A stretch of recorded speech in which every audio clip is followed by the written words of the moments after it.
What is going on, you guys? Alex Chasen back here with a brand new video, and we have some breaking news. The Minnesota Timberwolves are trading Karl-Anthony Towns to the New York Knicks for Julius Randle, Donte DiVincenzo, and a first-round pick from the Detroit Pistons. What? What is going on? It is 9:40 p.m. This happened about 10 minutes ago.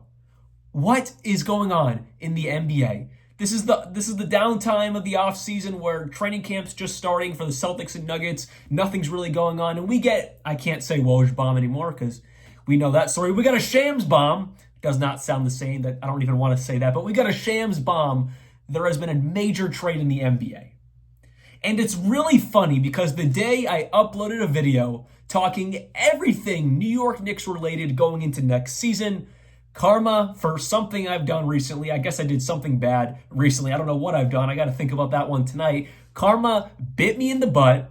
And of course, that whole video I uploaded today, I made a couple of days ago about the New York Knicks, talking about Julius Randle, how he's going to be a good fit for this team, blah, blah, blah, blah, blah. Doesn't matter anymore because he just got traded away. I talked about how Donte DiVincenzo could be possibly sixth man of the year with the Knicks. That doesn't matter anymore, but it's okay. Let's talk about this trade. That's what the NBA is about. You never know what's going to come flying in your face. Well, we got a trade on the same day. I made a video talking about the damn New York Knicks. But let's talk about both sides of these trades. Let's get right into it.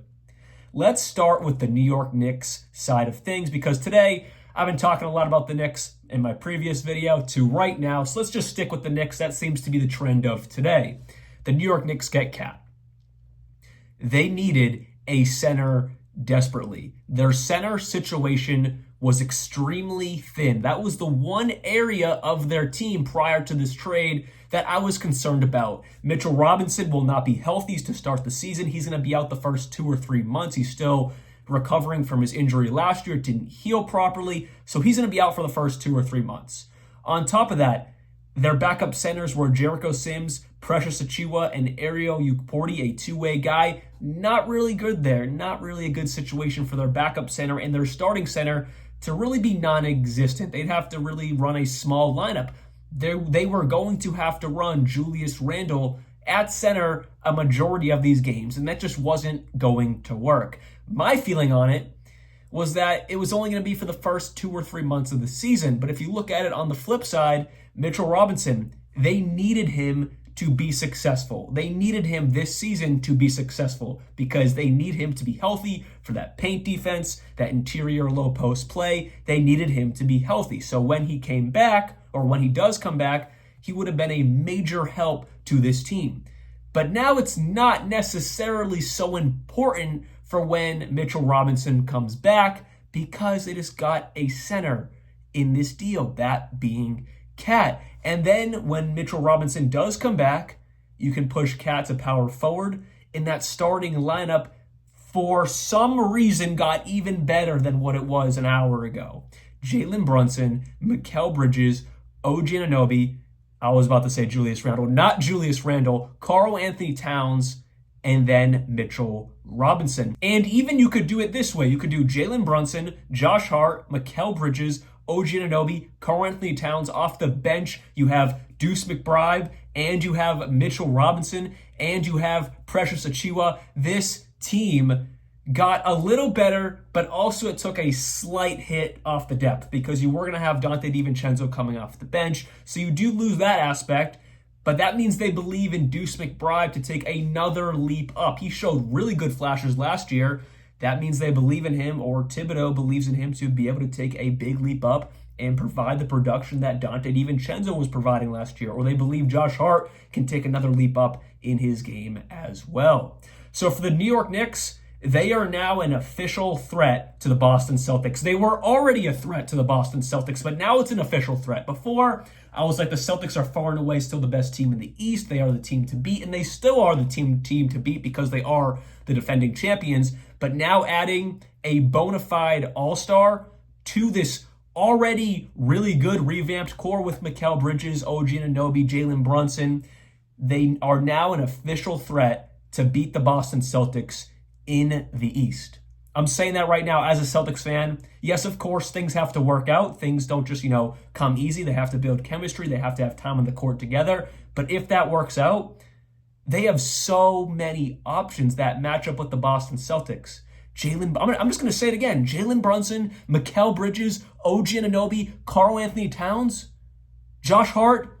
This team matches up with the Boston Celtics perfectly. This is crazy. Real quick on the Julius Randle New York Knicks situation, because I was really adamant that Knicks were not going to trade Julius Randle. Ownership, James Dolan was like, I love Julius Randle. I don't want to get rid of Julius Randle. I love his game. I'm just paraphrasing. But that was all off season. He stayed consistent, and I know this is a business, but they really must have believed that this is a contract year for Julius Randle. He has a player option next summer. They really believed they didn't want to pay him. They wanted to get someone on this team who is locked up for a bit of time, and that is Karl-Anthony Towns. He's locked up through the 26-27 season. He has a player option for 27-28, so he is locked up for the next 3 seasons 100%. I guess this kind of stems from not wanting to deal with the Julius Randle contract situation that was going to be looming this entire season. I thought they were just going to deal with it. I thought they were going to see how Julius Randle fit into this team and then make a decision next offseason. But I guess they didn't want to try to mess with a free agent Julius Randle. They just wanted to bite it in the butt, and they wanted to get rid of Julius Randle. I don't think for the Knicks this is a major jump up because they were already really good, but it's definitely a leap up. Karl-Anthony Towns is better offensively than Julius Randle. Defensively, they're about the same. Neither of them are fantastic, but I'm going to go with Cat because he's 7 feet tall, can space the floor. Of course, Julius Randle can do that as well, but I'm going to go with that 7-footer on the defensive end more times than not.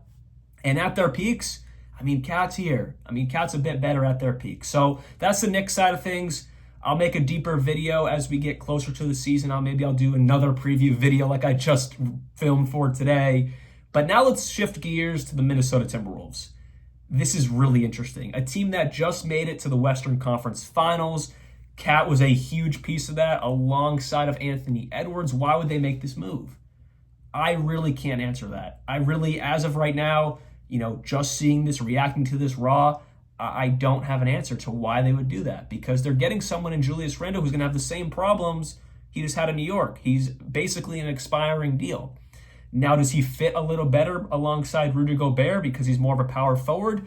Maybe, but I think last season they proved that they could coexist, that being Cat and Rudy Gobert. So I really don't get this for the Minnesota Timberwolves, but I do get it for one little piece. They do get more depth. Is that really what they're looking at? Because Donte DiVincenzo adds someone who is a true six-man guard. Of course, they have Naz Reid, the actual six-man, but Donte DiVincenzo can provide buckets off the bench immediately. That's at that guard position. Rob Dillingham looks really promising, but he might take a little bit to become that true six-man for this team or that true starting point guard for this team. So maybe if they're looking at it from a whole view, they see Julius Randle and Karl-Anthony Towns kind of neck and neck. Maybe one's a little better than the other. Maybe Cat's a little better than Julius Randle. So maybe they're okay with taking a little bit of a step down at that power forward position, but they get overall more depth by also adding Donte DiVincenzo. They get a first-round pick in this deal as well. So maybe they're like, we get 2 for the price of 1. Maybe that's how they're looking at it. Because if you look at their roster depth-wise, right now their starting lineup looks like Mike Conley, Anthony Edwards, Jaden McDaniels, Julius Randle, Rudy Gobert. Then off the bench, it's Rob Dillingham, Donte DiVincenzo, Nickeil Alexander-Walker, Joe Ingles, Naz Reid. The depth is a lot better right now than what it was an hour ago. An hour ago, it was just Rob Dillingham, Nickeil Alexander-Walker, Joe Ingles, and Naz Reid. Of course, Naz Reid is amazing. Nickeil Alexander-Walker showed great defense, but his offense isn't great. Joe Ingles is getting old. Rob Dillingham is a rookie, so their depth was definitely in question. So is that the move they're kind of looking at here? Maybe. That's as I'm talking about it, that is the only logical thing I can think of is they're like, yes, we're getting more depth than what we had an hour ago, but it's not quite a lateral move, but it's a little bit of a lateral move on the Minnesota Timberwolves. But again, maybe they really just wanted to bolster up that bench unit, and that means kind of going, 1-for-1 with Cat and Randle, and then getting a really good rotational piece in Donte DiVincenzo. So very interesting. Again, like I just said for the Knicks, I'll do a season preview, I guess, for the Minnesota Timberwolves and dive a bit deeper into the team as a whole. But this is my raw reaction right now on the New York Knicks getting Karl-Anthony Towns, the Minnesota Timberwolves getting Julius Randle, Donte DiVincenzo in a first-round pick. So hopefully you guys did enjoy this breaking news video. Let me know your thoughts on this crazy trade down in the comments below. This was not on my bingo card for today. This was not on my bingo card, especially Julius Randle being traded anytime soon. I was really bought in to New York, wanting to keep him for the long run, but I guess not. So yeah, I have really nothing else to say. I'll see you guys very soon, and like always, peace out.